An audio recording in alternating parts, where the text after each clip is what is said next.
আল্লাহ তুমি আমার গুনাহগার উম্মতকে বাঁচাও।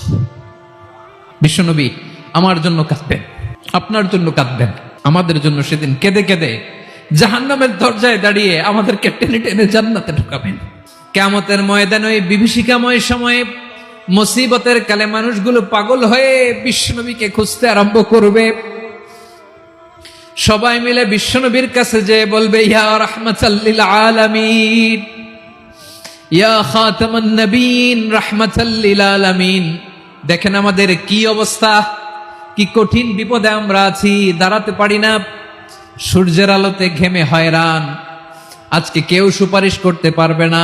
সব নবীরা অপারগতা স্বীকার করেছে, তারা বলেছে আপনি ছাড়া কেউ নাকি আল্লাহর সামনে দাঁড়াতে পারবেন না, আপনি একটু সুপারিশ করেন। বিশ্বনবী বলবেন, আসো আসো, আজকের দিনে আমি ছাড়া আল্লাহর সামনে কেউ দাঁড়াতে পারবে না। বিশ্বনবী মাকামে মাহমুদে যে আল্লাহু আকবার বলে সিজদায় লুটিয়ে পড়বেন। আল্লাহ রাব্বুল আলামিন বিশ্বনবীকে এমন কিছু চমৎকার শব্দ শিখাবেন, ওই শব্দগুলো দিয়ে আল্লাহর প্রশংসা করে বিশ্বনবী কাঁদতে আরম্ভ করবেন। বিশ্বনবী এমন ভাবে অজর দ্বারায় সিজদায় লুটিয়ে পড়ে কাঁদবেন, রব্বুল আলামিনের রহমতের দরিয়ায় জোশ লেগে যাবে। রব্বুল আলামিন এই দৃশ্য থেকে সহ্য করতে পারবেন না। রব্বুল আলামিন বলবেন, ইয়া মুহাম্মদ ইরফা রাসাক, ও নবী আপনি মাথা তোলেন, মাথা তোলেন, আপনার কান্না আমি সহ্য করতে পারি না। নবী আপনি মাথা তোলেন, সাল তুতা, আজকে আপনি যা চাবেন তাই দেব। নবী আপনি সিজদা থেকে মাথা তুলেন, সাল তুতা, যা চাবেন তাই দেব। ওয়াশফা তুশাফা, যার জন্য সুপারিশ করবেন তার সুপারিশ কবুল করে নেব।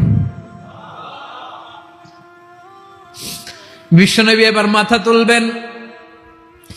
যে বিভীষিকাময় সময়ে প্রত্যেক নবী বলেছেন আমি পারবো না, প্রত্যেক নবী বলেছেন নফসি নফসি, আমার কি হবে আমি জানি না, আল্লাহ আমারে বাঁচা। প্রতিটি নবী বলবেন নফসি নফসি, আল্লাহ তুমি আমারে বাঁচাও, আমারে বাঁচাও। বিশ্বনবী মাথা তুলবেন, তুলে বলবেন রব্বি হাবলি উম্মতি, আল্লাহ তুমি আমার গুনাহগার উম্মতকে বাঁচাও। এই দুনিয়ার বুকে রব্বুল আলামিন সব নবীকে একটা করে দাওয়া মুস্তাজাবা দিয়েছেন, মানে যে দোয়া করলে কবুল হয়ে যায় সাথে সাথেই। দাও বিহা, দুনিয়ার সব নবীরা ওই দোয়াটা দুনিয়ায় করে ফেলেছে। সব নবীকে আল্লাহ একটা করে দোয়া দিয়েছেন, নবী দোয়া করলেই কবুল। সব নবীরা ওই দোয়া করে ফেলেছে দুনিয়াতে। বিশ্বনবী বলেন আমি করি নাই। ওয়া ইন্নী আখতাবিউ দাওয়াতি শাফাআতান লি উম্মতি ইয়াউমাল কিয়ামাহ, আমার ওই স্পেশাল দোয়াটা আমি দুনিয়ার পক্ষে কঠিন বিপদে পড়েও কোনোদিন করি নাই। আমি আমার স্পেশাল দোয়াটা কিয়ামতের দিন আমার গুনাহগার উম্মতকে সুপারিশের জন্য রেখে দিয়েছি। আল্লাহ বলবেন নবী ইরফা রাসাক, মাথা তোলেন, আর কাঁদবেন না। বিশ্বনবী মাথা তুলবেন। আল্লাহ বলবেন সাল তুতা, আপনি যা চাবেন তাই দেব। ওয়াশফা তুশাফা, সুপারিশ করেন, সুপারিশ কবুল করব।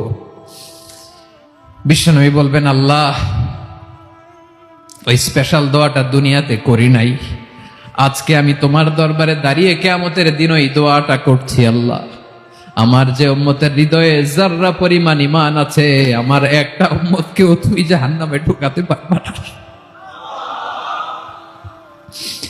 বিশ্বনবী পাগলের মতো একবার হাউজে কাউসারে যাবেন, একবার সিরাতে যাবেন, একবার পুলসিরাতের দিকে, একবার হাউজে কাউসারের দিকে, পাগলের মতো দৌড়াতে থাকবেন।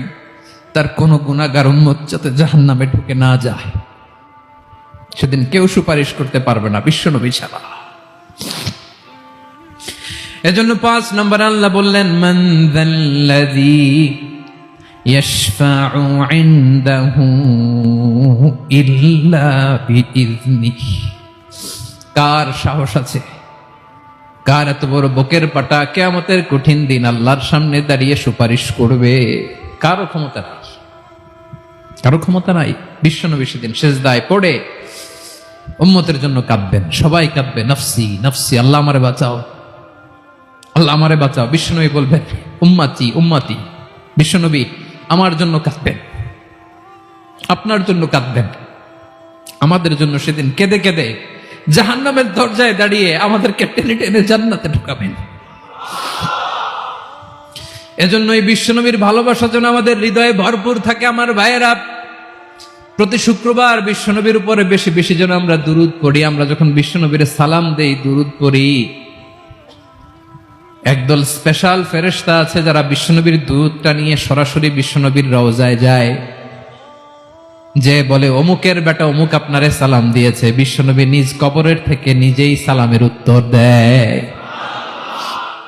বিশ্বনবীর ভালোবাসা যেন আমাদের হৃদয়ে থাকে, বিশ্বনবীর সুন্নাহ দিয়ে যেন আমাদের জীবনটাকে সাজাই। পারা যাবে ইনশাআল্লাহ?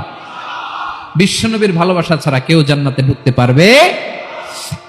বিশ্বনবীর পক্ষে আমরা বলবো, বিশ্বনবীর পক্ষে আমরা লিখবো, বিশ্বনবীর জন্য আমরা আমাদের কলিজার রক্ত বিলিয়ে দিব, ঠিক কিনা বলেন? সেদিন বিশ্বনবী ছাড়া কেউ সুপারিশ করতে পারবে না। 5 নম্বর আল্লাহ বললেন, মান যাল্লাযী ইয়াশফাউ ইনদাহু ইল্লা বিইذনি, কে আছে সুপারিশ করবে আল্লাহর সামনে আর আপনি আপনার বাবার দরবারে যে সেজদা দেন? হ্যাঁ, ইব্রাহিম আলাইহিস সালাম থারথার করে কাঁপবে আর বলবে নফসি নফসি, আল্লাহ আমারে বাঁচাও। মুসা আলাইহিস সালাম থারথার করে কাঁপবে, আল্লাহ নফসি নফসি, আমারে বাঁচাও। আর আপনি পীরের দরবারে যে সেজদা দেন? কোথায় আছেন আপনি? খবরদার, কেউ বাঁচাতে পারবে না। যাকে ইল্লা, আল্লাহ যাকে অনুমতি দেন বিশ্বনবীকে দিবেন, নবীদেরকে দিবেন। এরপরে আল্লাহ তার স্পেশাল ওয়ালিদেরকে, মুত্তাকিনদেরকে, শহীদদেরকে, সিলেক্টেড বান্দাদেরকে দিবেন। কিন্তু কাকে দিবেন, কার জন্য দিবেন, দুনিয়ার কেউ জানে না। একজন ছাড়া, তিনি কে? আল্লাহর ওয়ালিদেরকে, নেককার লোকদেরকে আল্লাহ সুপারিশের অনুমতি দিবেন। কিন্তু আপনি যারে মানেন, যার পায়ে সেজদায় লুটিয়ে পড়ে থাকেন, তারে যে আল্লাহ দিবেন, এটার কোনো গ্যারান্টি আছে? কথা বলেন। এজন্য জপতে হবে একজনের নাম, আওয়াজ করে বলুন, তিনি কে?